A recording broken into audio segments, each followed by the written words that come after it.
Hello and welcome back to English Today. This is DVD 10 and the second DVD of your lower intermediate level. And in this DVD, we'll begin with another 3 episodes of our story, That's Life, followed by our special TV programs where our travel expert will be looking at capsule hotels. And then in our cinema program, we'll be talking about Bollywood.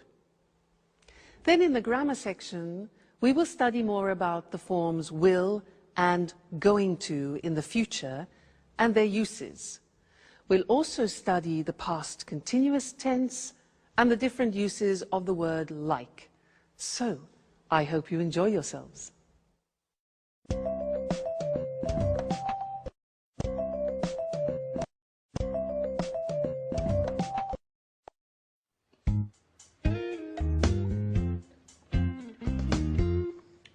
Alice, what are you going to do today? I don't know. Why? Well, I'm going to do some shopping for this evening. Would you like to come along? I'd like to make dinner for Jack's aunt. I also want to invite Sharon and Peter. My lesson is at 3. I don't know what time I'll finish. Well, don't worry. I'm going to do some work before that. I don't think I'll finish before 5. So, what do you say? Okay. But only if you loan me your red hat. Okay, I'll lend you the hat. But be careful. If you lose it, I'll get very angry. Good morning, everyone. Oh, good morning, Mrs. Andreini. What are you talking about? We're deciding what we're going to do today. How are you going to spend your day?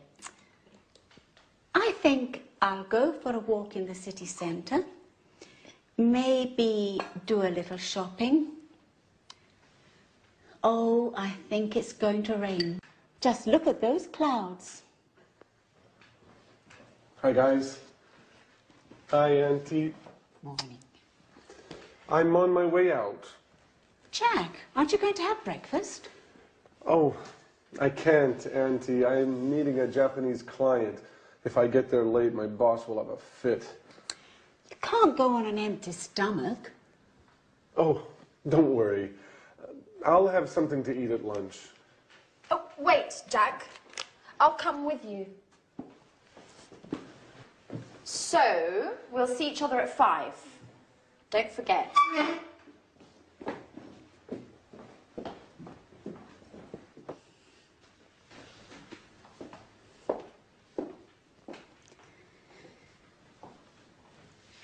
I'm worried about Jack.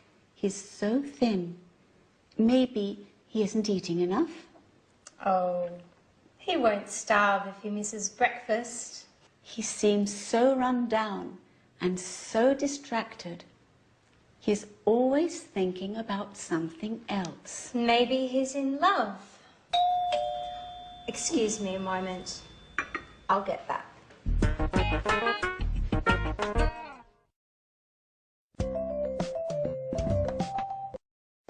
Hello and welcome back for another English language lesson on your live program.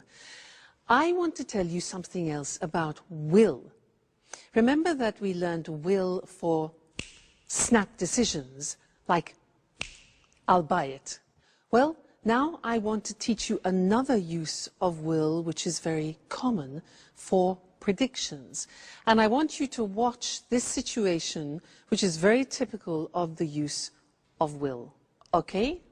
Great. Good afternoon, ladies and gentlemen, and here is the weather forecast for the bank holiday weekend. In North Scotland, it will be very cold, with outbreaks of snow in the mountains. Temperatures will remain low as a cold front moves across the region. Now, in the north of England, it will be somewhat wet, as rain will move across the region until late into the night. So if you're planning on going walking, take some waterproof clothes with you. In East Anglia, it will be dry, but generally dull and rather cloudy, unfortunately. However, in South England, it will be a bright, clear day with sunshine, a day for the beach. And in southeast England, in the morning, it will be foggy, but then it will clear in the afternoon, and there will be a wonderful warm wind. So, ladies and gentlemen, that is the forecast for your weekend, your holiday weekend, and I hope you enjoy yourselves. If I were you, I would go to South England, where the sun is shining. Goodbye. Okay, now there I was telling you the weather forecast, and that is a typical example of when we use will. Let's look at the board. Now, will is easy, really. It's just the pronunciation which is difficult. I said tomorrow it'll be cold. You notice how it will becomes it'll. It'll. Strange pronunciation, yeah? So tomorrow it'll be cold. It'll be sunny. It'll be winter. It won't be sunny is the negative. Won't, remember the difference between will not, won't, and want, won't, want. So be careful with that pronunciation. So it'll be sunny and it won't be sunny, you could say, okay? So that's another use of will for predictions. So we have learned snap decisions, I'll buy it, and predictions, tomorrow it'll rain. So what do you think it will do tomorrow? We'll find out, won't we? Okay, see you in the next lesson. Bye.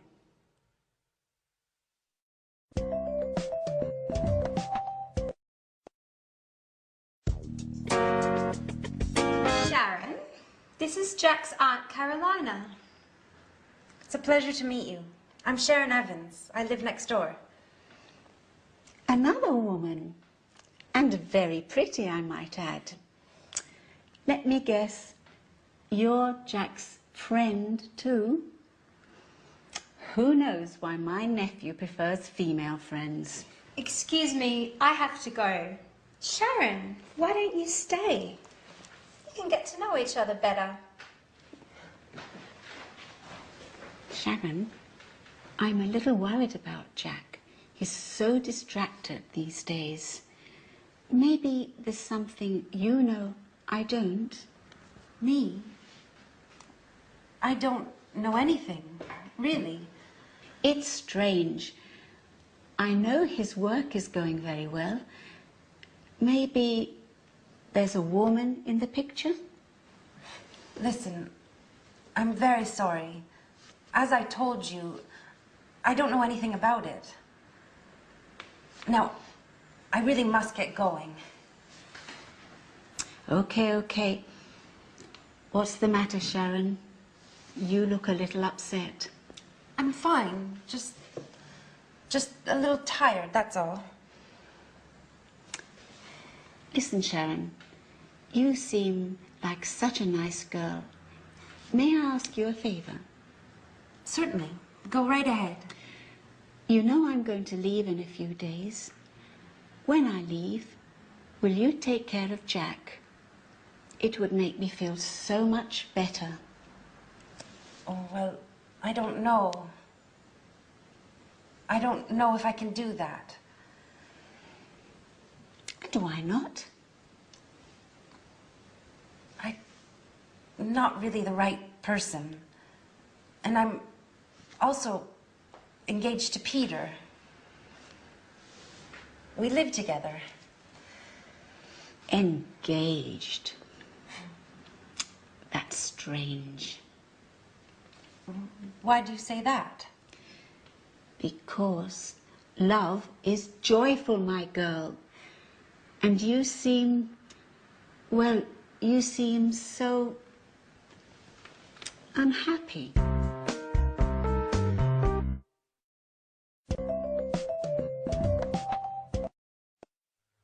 again and welcome back.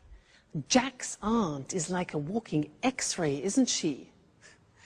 Now, I want to look at going to with you again. Remember in the last lesson, some lessons ago, we learned going to for a future intention. You know, when I won it was 20,000 euro, I said, I'm going to have a good holiday. Well, I want to look at another use of going to now, which is for inevitable results. Let me give you an example. If I take this jug and this glass, and I start pouring water like this into it, right I say stop, it's going to overflow. You can see it happening, and the result is inevitable. So this is another situation when we use going to. Let me give you some other examples. For example, let's think football. Yeah, you see the umpire, the referee. You see the referee, yeah? He does this. Red card. Inevitable result is he's going to send off a player. Red card. Look at this.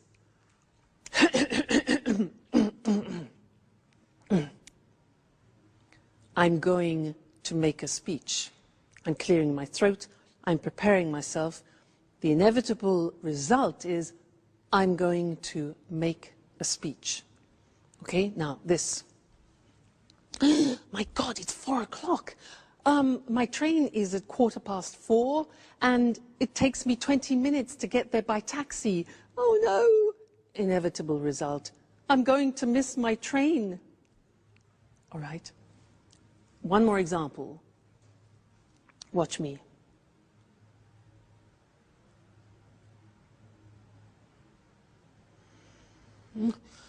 I'm going to fall asleep. That's the inevitable reaction. Okay, so I want to look at those with you on the screen now. Let's have a look.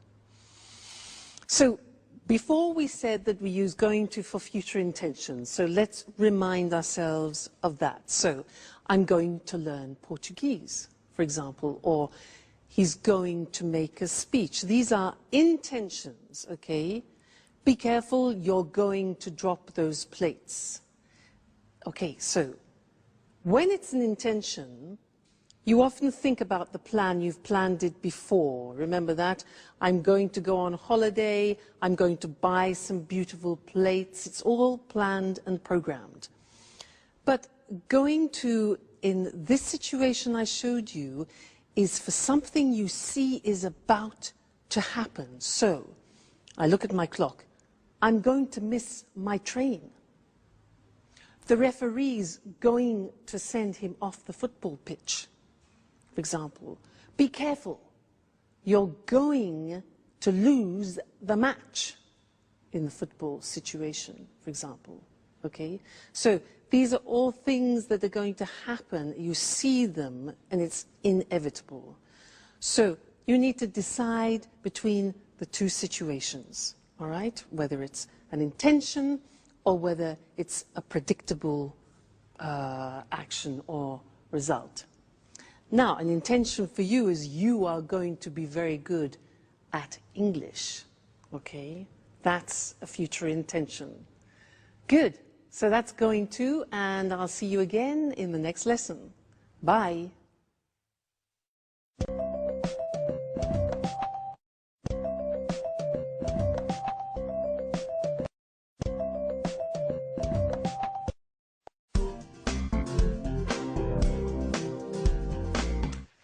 Hello, Anne. You're very beautiful this evening. Come on. Would you like a nice, big kiss? But, Peter, are you crazy? What's the special occasion? I'm so happy. I'm elated. But you're never like this. What's happened? Do you remember that famous director who was at my performance?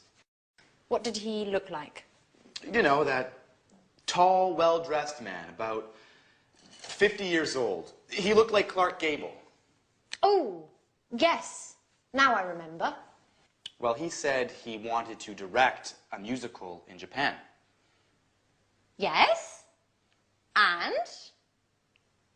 But so what? And he said he wanted me to do an audition. Yes? But I can't stand the suspense. What about him? Well, today I auditioned. And listen to this, Anne. He wants me to go with him to Japan. Oh, congratulations, Peter! That's fantastic. I'm so happy for you. Oh, now tell me everything. What was the audition like? I was very nervous. At first, he asked me to sing. And then he asked me to act like a snob. You know, they're putting on My Fair Lady, and they're looking for an actor to play the professor of pronunciation. Remember, this professor transforms a simple flower girl into a high society star. Oh, wow! A leading role! You are perfect for the part. But you like wearing fancy scarves. You enjoy using a superior tone of voice. And are you going to move to Japan? Of course. I'm so excited about the idea of living there. I wonder what it will be like. What does Sharon think about all this? Well, she doesn't know yet. You know, she's so moody. I need to find the right words. Anyways, all I can think about now is celebrating. Do you want to go dancing? But you hate dancing, Peter. I know, but I want to be crazy tonight. Put on your best dress. I want you to look like Sophia Loren. Hey, what's happening here? You're kissing each other. Alice, now hold on. I'm leaving for Japan. For Japan? What are you going to do in Japan? I'm going to act in a great musical. My Fair Lady. That's amazing. And when are you going to leave? I don't really know yet. I think we're going to leave in 2 or 3 weeks, at the most. And what does Sharon think about this? Sharon? Sharon? All you want to know about is Sharon. I imagine she'll be very pleased to come with me. At any rate, it's time to party. We're going dancing. Would you like to join us? Dancing? Why aren't you always like this? Going to Japan is making you much more fun.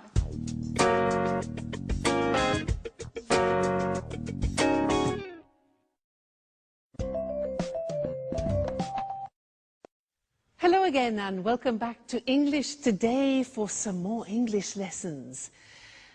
Japan. Now that's an interesting destination, isn't it? Have you ever been there? No, neither have I. I'd love to go. Now, in this lesson, I'd like to do some revision about the simple past, irregular verbs. And I want to do a type of quiz with you. It's very simple, just to see if you can remember the irregular verbs, okay? I will say something, a phrase, in the positive form, in the past. Let me give you an example. I said that yesterday. Now, you have to find the infinitive of the past tense and formulate the question. So, I said that yesterday. What's the question? What? Remember, yeah, the auxiliary for the simple past is did. What did I? Now, said is the past tense of what? Say. Exactly. So, what did I say yesterday? All right, that's the quiz. I say the positive form, you make the question form. All right, let's start. Okay. I sold it yesterday. I sold it yesterday. When? Sold. When did I sell it? Okay, sell, sold. Next one. I met him on Monday. I met him on Monday. Met. So when? Yeah, okay. When did I meet him? When did I meet him? Very good. Next one. I came by train. I came by train. How? Came. Did I come? All right. How did I come? Very good. Next one. I had a problem. I had a problem. Be careful. I had a problem. What problem did you have? Remember, have always takes the auxiliary in the past tense and in the present tense. So, what problem did you have? Great. Next one. I bought it in England. I bought it in England. Where did you buy? Very good. Where did you buy it? Great. Next one. I found it on the bus. I found it on the bus. Where did you find? Found. Where did you find it? Good. Next. I thought it was good. I thought it was good. What did you think about it? Think, thought. What did you think about it? Great. Next one. He was at home. He was at home. Where? Be careful. Was. The verb to be, remember? An exception. Where did he be? No, you can't use the auxiliary with the verb to be. So, he was at home. Where was he? Okay, so don't forget that. The verb to be is an exception, doesn't use auxiliaries. Right, next one. I flew by British Airways. Flew. How did you fly? Okay. I saw the film yesterday. I saw, S-A-W, the film yesterday. When? Did you see the film? Okay, great, we're getting good. I drank some wine. I drank some wine. What did you drink? And the last one, I took an aspirin. Took, T-O-O-K. I took an aspirin. What did you take? Fabulous. Let's go and look at those on the board now quickly, just to remind you also of the spelling, all right? So, I said that yesterday. What did you say? Said, infinitive, say. I sold it yesterday. When did you sell it? I met him on Monday. When did you meet him?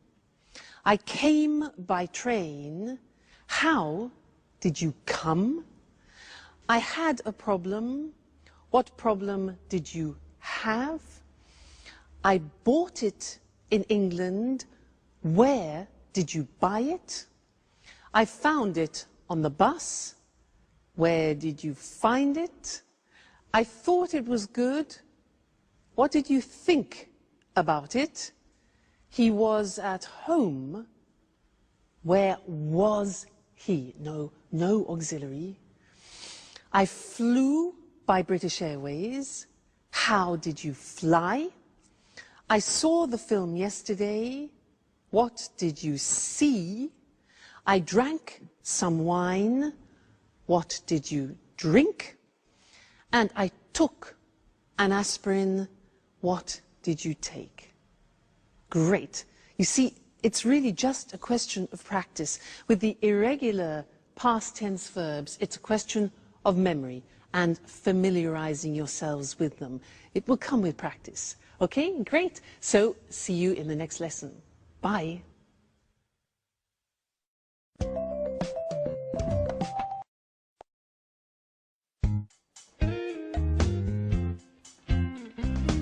Hi, everybody. Wow. I'm really pleased to see everyone dressing up like this for me. Ha ha. You'd like to be the center of attention, wouldn't you? Well, of course. And that color really suits you. And Alice, made up like that, you look much older. What's happening anyway? Why are you all so elegant? Did I forget something? No, Jack. We're going out to celebrate with Peter. He's going to play a role in a musical. And he's moving to Japan. To Japan? What does Sharon think about all this? She doesn't know. Anyway, according to Peter, she'll be ecstatic about the idea of moving to Japan. Moving to Japan? What does Sharon have to do with Peter's musical anyway? Well, you know how it is, Jack. When two people are together, they make changes together. And anyway, why do you care if Peter and Sharon move to Japan? Oh, I don't care. But I really don't think that Sharon is going to be happy about moving to Japan. That's what you think. Well, of course, I could be wrong. In any case, it's useless to make guesses. Hey, Jack, do you want to come with us? Not really. Tell Peter I'm sorry, but I don't really feel like celebrating tonight. Well, you don't know what you're missing. Sayonara, Jack.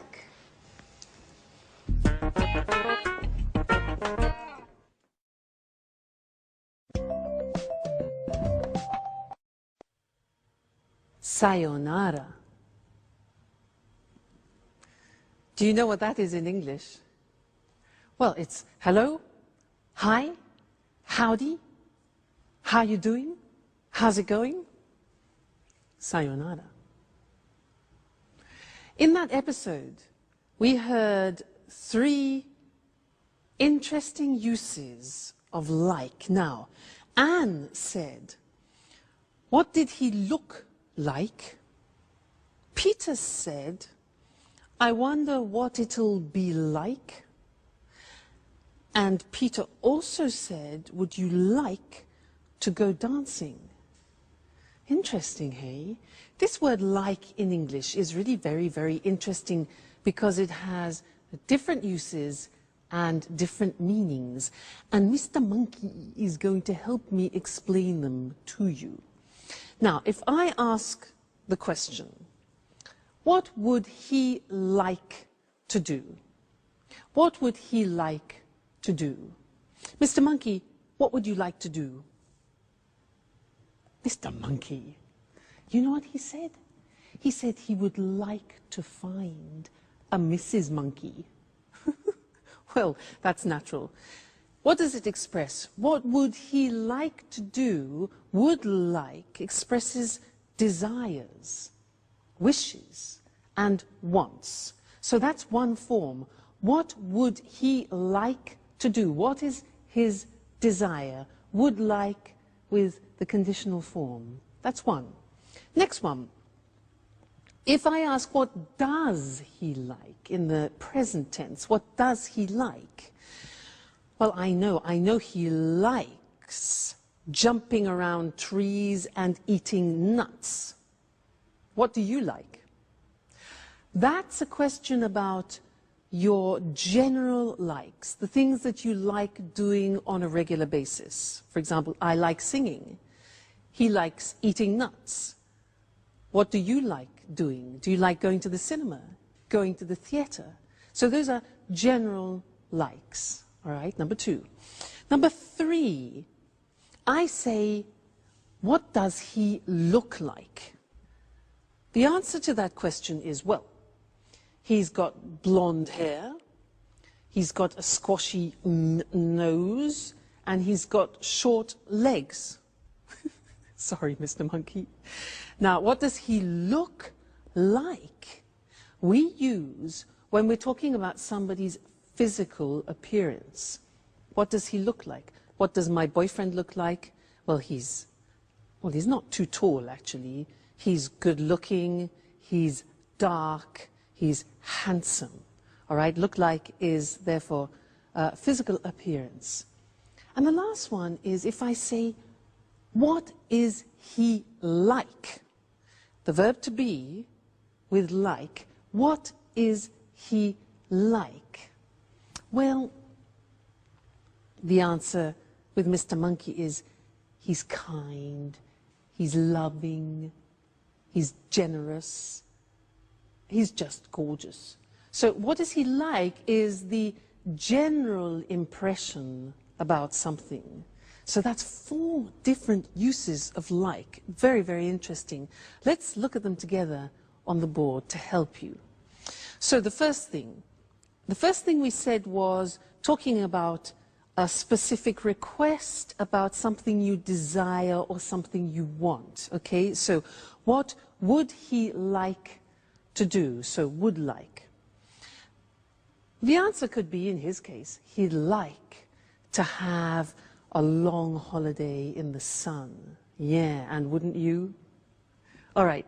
The next question was, what does he like? And this is for general likes, hobbies, for example. And the answer could be, well, he likes going to the theater and the cinema. He likes playing with other female monkeys. Okay. So, next question was, what does he look like? Now that's for physical appearance, remember? What does he look like? He's dark, he's handsome, that's my boyfriend. He's short and blonde, that's Mr. Monkey.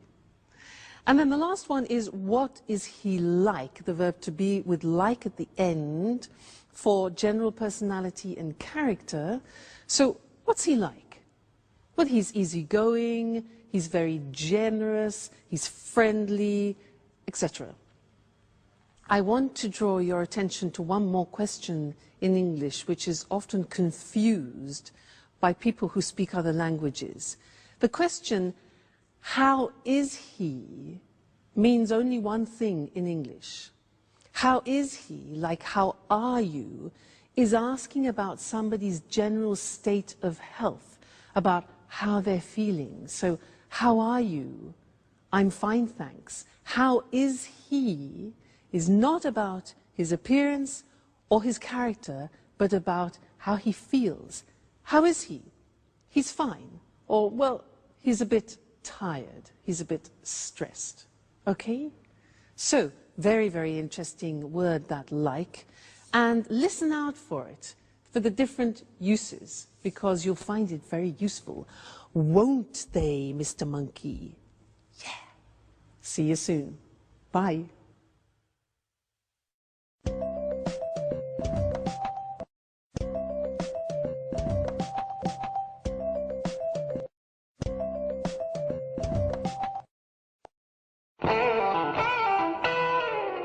Yes, sure. Okay, 4 o'clock is fine. I'll see you later. Bye. Who are you speaking to, Sharon? To the museum I sent my CV to. I'm going to have an interview this afternoon. Ah, great. But I really don't understand why you're in such a rush to find a job. You know very well I don't enjoy being a tour guide. Now, let's get back to us. Where were you last night? You didn't get home until 3 in the morning. I was out with Anne and Alice. Listen, Sharon, I have to tell you something very important. What's the matter, Peter? Is something wrong? Well, not really wrong, but yesterday, remember when I was waiting for you outside the gym? You saw that director, didn't you? The one who wants to put on a musical in Japan? Yes, that's the one. Well, he asked me to audition. And? Well, we had a meeting, and the audition went very well. It's a shame you weren't there. I was fantastic. Let me tell you what happened.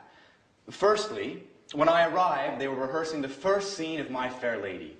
A girl was selling flowers in the street, and people were passing by without noticing her. Two men were watching the scene, laughing all the while. Then I sat down because I didn't want to interrupt anything. After that, all of a sudden, the director noticed me. He called out to me and asked me to play one of the roles. And here comes the best part. Finally, while I was singing, he interrupted me and he shouted, "Great, my boy! The part is yours." Can you believe it, Sharon? I got the leading part. I'm really happy for you, Peter. You should be happy for both of us. Why is that? Because we're going to leave for Japan in 2 or 3 weeks at the most. You'll come with me, won't you, Sharon? Japan? But how? This is such a surprise. I don't know, Peter. I certainly wasn't expecting this. What's the problem? A change will do us both good. What's keeping you here? You don't seem happy with your work. That's true. I wanted to change, but I certainly wasn't expecting this. This is so sudden. I'm completely confused.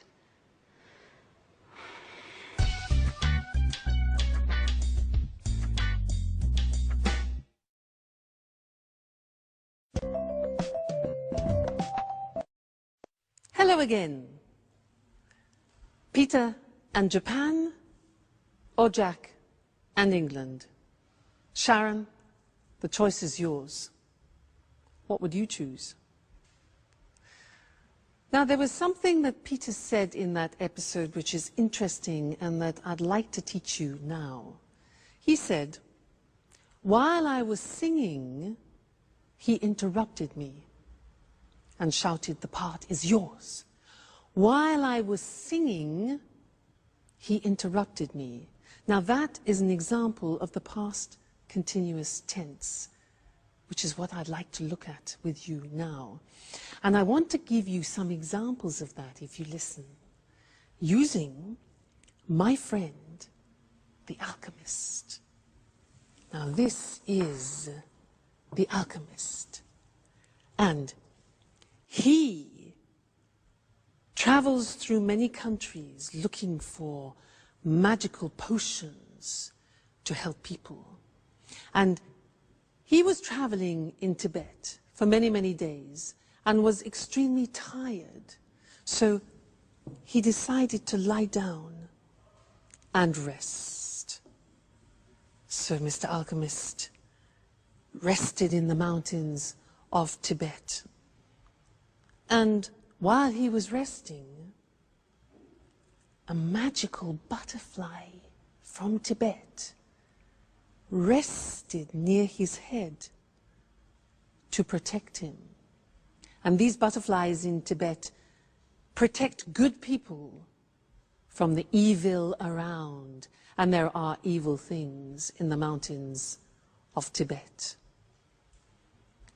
So, while he was resting and regaining his energy, suddenly a ferocious lion appeared and saw the alchemist and the butterfly resting and thought, "Ha-ha, a great two-course dinner, a starter and a main course." As he was preparing to attack, the butterfly saw him but didn't move. As the lion was getting closer, suddenly the butterfly turned and cast a spell on the lion, and the lion bit off his tongue and died. That was the end of the lion. And the alchemist survived. Let's look at the language that I use there, the past continuous. Now, the past continuous, as I said before, is a tense that we use when an action is continuing and is sometimes interrupted by another action. Look at the example. He was sleeping when the lion attacked. She was working when it happened. Now, you noticed it's I was, you were, he, she, it was, we were, you were, they were, plus the infinitive form and ing. So, she was working when it happened. We were watching TV when he phoned. They were relaxing when the lights went off. Now, the negative form is easy because you put the auxiliary into the negative. I wasn't concentrating when I dropped it. You weren't listening when the teacher explained it. You weren't. Check the pronunciation there. It wasn't working when I switched it on. The question form, you take the auxiliary and the subject form. What were you doing when he phoned? What were you doing? Where were you going when the news arrived? And who were they talking to when I saw them? Who were they talking to when I saw them? All right, so past continuous tense in order to describe actions which are continuing and can sometimes be interrupted. Or, for example, as I was telling the story, you were listening to me and learning the past continuous. Okay? Great, so that's the past continuous. Come back to the next lesson for some more new language. Bye.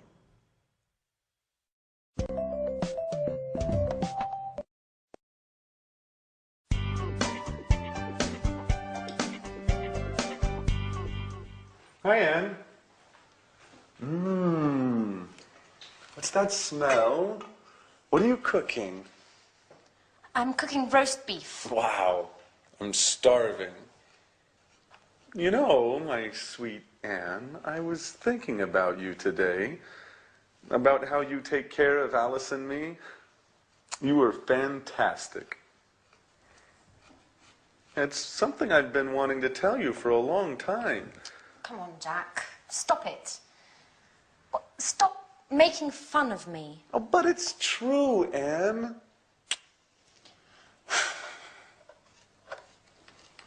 What's the matter? Why are you so nervous today? I know everything, Jack. I know all about you and Sharon.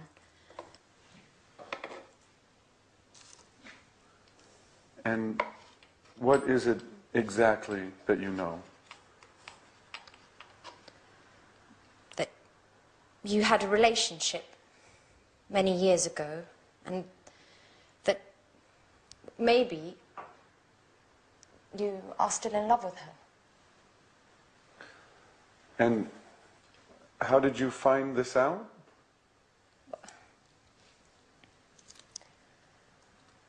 I was tidying up in the living room the night of Peter's performance when I saw your jacket. And I was taking it to your room when something fell out. It was a photo. A very meaningful photo. You were kissing her. So I spoke to Sharon. And what did she say? She told me everything. Tell me the truth, Jack. Are you still in love with her?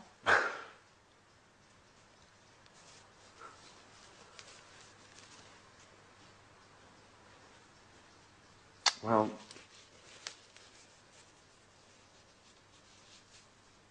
I have to admit that seeing her makes me feel... But, well, what about me, Jack? I thought there was something special between us. And there is, Anne. I care very much about you. But... Well, I thought we were just friends. Oh.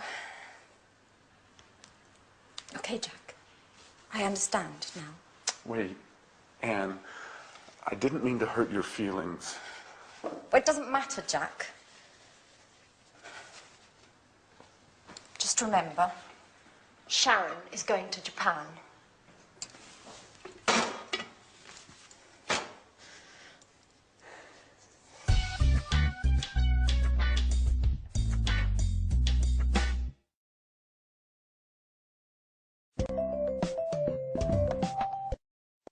Hello again and welcome back for some more English. In that last episode, there were some interesting sentences. Jack said, "Why were you so nervous?" Why were you so nervous? This word so plus an adjective. And Sharon said, "This is such a surprise." Such. Those are the words I want to look at with you now. So and such. Now, I want to illustrate them by telling you something about a holiday that I went on. Listen to how I use them. Now, in front of me, I have some objects which I found when I went to Tibet. I had a fantastic holiday in Tibet. It was so interesting. And we visited the monasteries there, which was so huge and so beautiful. And inside the monasteries, we met some monks. Now, there aren't actually many monks left in the monasteries anymore, but they were very interesting and so special. And we saw this instrument. This here is an instrument. And look, if you can open it, it's so strange. Look at this. And it's so long. And it's actually so difficult to blow. I'll try. Listen.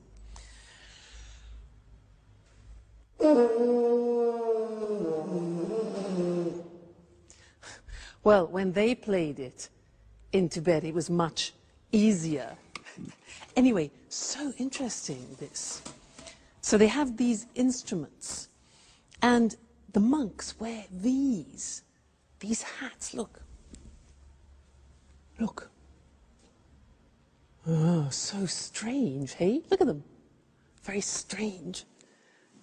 So, very interesting. And in Tibet, obviously, the temperatures are low, and the Tibetans have a special type of milk.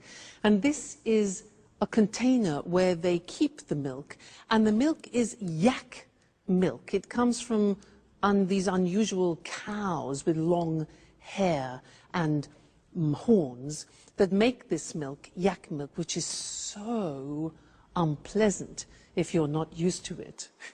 But anyway, it was such an interesting trip that I really recommend you should go and visit Tibet. Now, as I was describing Tibet to you, I was using both so and such. Let me show you how that works. So is usually followed by an adjective. The example is, Tibet is so interesting. Interesting is an adjective. So interesting, and it gives the impression of being very, extremely interesting, okay? We were so impressed by Tibet. So plus adjective. These instruments are so difficult to play, okay? They're so difficult to play. The monasteries are so huge, and it was so cheap. In fact, the holiday was so cheap. All right, so followed by an adjective. Now, such. I said it was such an interesting trip. Now, look at that. It was such is then followed by the noun, And if you have an adjective describing a noun, that goes before. So look, it was such an interesting trip. Okay, not easy. It was not a such interesting, but such an interesting trip. Another example, it was such a different experience. So such goes before the noun and its adjective. In the plural, look at what happens. They sang with such deep voices. Yeah, in fact, in Tibet, the monks, they sing in their boots. They sing, incredible sound. You notice in this example, we take out a or an, which is the indefinite article, and it becomes they sang with such deep voices. They wore such strange hats. All right? So and such. So we use with adjectives, such we use with the noun and its adjective. All right? So Tibet is so interesting. I recommend you go there for a trip. Okay. Great. Well, I look forward to seeing you in the next lesson for more English. Take care and keep practicing. Bye.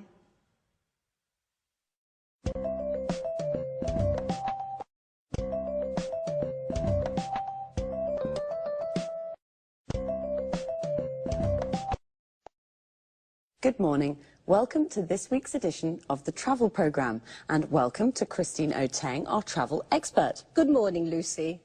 Well, Christine, statistics from the International Tourist Office show that Japan is the in destination at the moment for holidays. That doesn't surprise me. Japan's a fascinating country. Yes, I'm sure it is, but tourists do worry about high prices in Japan.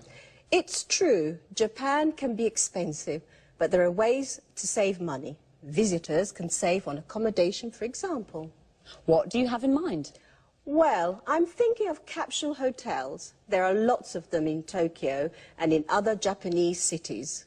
What on earth is a capsule hotel? It's a low-budget hotel. It doesn't have bedrooms. Instead, it has capsules. You sleep in a capsule. This is a plastic box, 2 meters long, 1 meter wide and 1 meter high. Incredible. It sounds like a coffin. Yes, but they're more comfortable than a coffin. There's everything you need. A bed, a control panel for the light and heating, or air conditioning, a small TV near your feet, a radio, and an alarm clock. Don't tell me there's a shower too. Yes, there is a shower, but not in the capsule, though. You share showers and toilet facilities with other guests. And how much does it cost? About €25 a night. Capsule hotels are really for office workers who miss their trains home at night, but tourists can sleep there too. Amazing. And only €25. Do you think that an idea like that could work in Europe? Absolutely. In fact, there's at least one capsule hotel already in London. Does it have capsules too? No, it doesn't. There are traditional rooms, but they're very small. They're about 7 square meters. Many of them don't have a window, and there isn't a wardrobe, just 2 coat hangers. You need to pay extra to watch TV and to have your room cleaned. But there is a double bed and an ensuite bathroom with a shower, toilet and wash basin. And how much does it cost in London? A room costs about €40 a night. But if there's a lot of demand, the room can cost more. You see, the hotel uses the concept of low-cost flights. And the earlier you book, the cheaper it is. So, if you book at the last minute, you pay more. That's it. Well, there are some interesting travel ideas there. If you're looking for a cheap place to stay in central London, you could try a capsule hotel. But remember to book early. On the other hand, if you're visiting Tokyo, why not spend a night in one of those capsules? It'll certainly be an unusual experience, and you'll save some money too. Thanks, Christine. It's a pleasure. Goodbye. And goodbye to all our travellers. See you next week.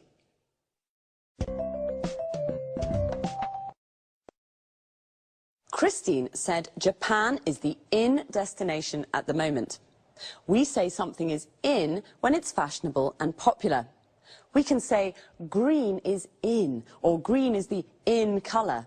This means that it's a popular colour at the moment. And did you know what a capsule hotel is? I didn't. It's a low-budget hotel with capsules instead of rooms. Low budget means it doesn't cost very much, so a low-budget hotel is cheap accommodation. Remember, accommodation is the place where you sleep. How much does it cost? This is the question you ask when you want to know the price of something. It costs about 25 euros a night. Notice we say the price of a hotel room, about 40 euros a night. We use about before the price to indicate that it isn't exact. It could cost a little more or a little less. And we say 40 euros a night. This means for one night. In London, the earlier you book a room, the cheaper it is. To book means to reserve. So you should book early. This means you should reserve the room as soon as you can, because if you book at the last minute, it's more expensive. At the last minute means very late, just before you leave. So now let's look at some hotel vocabulary. A double room is a room with a double bed, a bed for two people. A single room is a room with a single bed for one person. Usually in a hotel room, there's a wardrobe, the place where you put your clothes. An ensuite bathroom is a private bathroom for your use only. In low-budget hotels, you often have to share the showers and toilet with other guests. Guests are the people who stay in a hotel. To share means that it's not only for you. When it's cold, you use the heating to make a room warm. In summer, when it's hot, you use the air conditioning to make a room cool. That's all for this time. Take care and see you next week.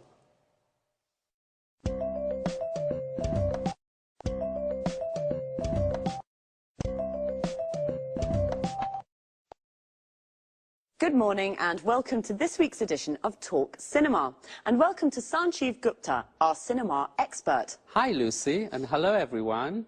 Well, Sanjeev, what are we talking about today? Bollywood. I'm sure you're a real expert, Sanjeev, and a fan. Absolutely, I adore Bollywood films. You know my brother's a director in Mumbai. Interesting. First of all, let's explain to our viewers what Bollywood is. Of course, Bollywood's the name given to the Indian film industry. It comes from Bombay and Hollywood, Bollywood. Bombay's the center of the Indian film industry. Bombay's now called Mumbai, but the name Bollywood is still used. As you seem to be such an expert, I can ask you lots of questions. Fire away. How many films are made in Bollywood each year? About 800. The same as the number of films that are made in Hollywood. Wow, filmmaking's a really big business in India. That's right. Did you know that 14 million people in India go to the cinema every day? 14 million every day? I don't believe it. That's a huge number of people. That's right. There are lots of people in India, remember, but even so, it's a large number of cinema goers. It certainly is. But tell us, is it true that Bollywood's now becoming more known internationally? Yes, it is. Many people from India now live overseas, especially in the UK and the USA. Today, in the UK, Bollywood films are screened in normal cinemas and are also broadcast on TV. The films are becoming popular with new audiences. Also, you know, Hollywood's beginning to copy Bollywood. The film Moulin Rouge, for example, used lots of ideas that are common in Bollywood films. I see. But what's so special about Bollywood films? The films are full of colour, with beautiful traditional Indian costumes and lots of Indian music and dancing. But there's one thing I don't like. The storylines are nearly always the same. Love stories, I mean. I see. What about the actors? Does Bollywood have its own film stars? It certainly does. They're very famous and very rich, just like Hollywood stars. Well, stars are the same everywhere. But tell us, Sanjeev, are there any problems facing Bollywood? Unfortunately, there are. Illegal copying is the biggest problem facing the Bollywood studios. They lose lots of money because of piracy.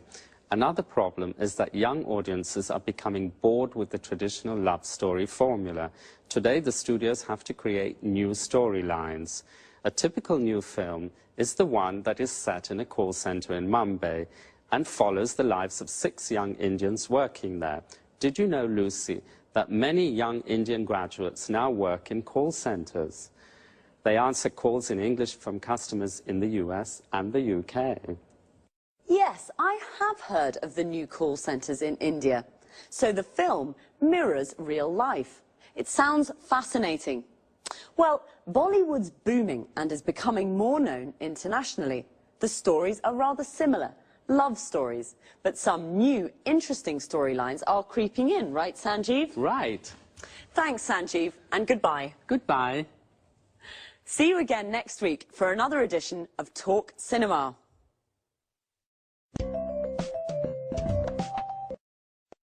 So, Bollywood is booming. We say something is booming when it is growing quickly and becoming successful.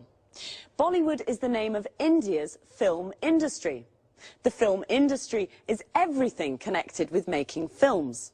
The music industry is everything connected with making music. Sanjeev said that Indian films are screened in cinemas in the UK and broadcast on TV. We say that a film is screened in a cinema, which means it is shown there, and a film is broadcast on TV means it is shown on TV. Well, I didn't know there were so many cinema goers in India. A cinema goer is a person who goes to the cinema to watch films. Are you a cinema goer? Do you like love stories? A love story is a story about love. Most Indian films are love stories. In fact, the storylines are nearly all the same. A storyline is how a story develops. So the storyline of a film is what happens in the film. The audience is all the people in the cinema watching a film. In a theatre, the audience is the people watching a play.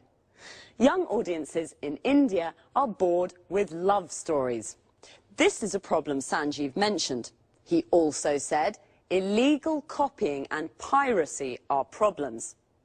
Illegal copying is when somebody copies a film without permission. It is illegal.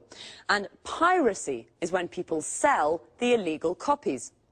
Bollywood studios lose money because of illegal copying and piracy. It's a problem for film and music industries all over the world.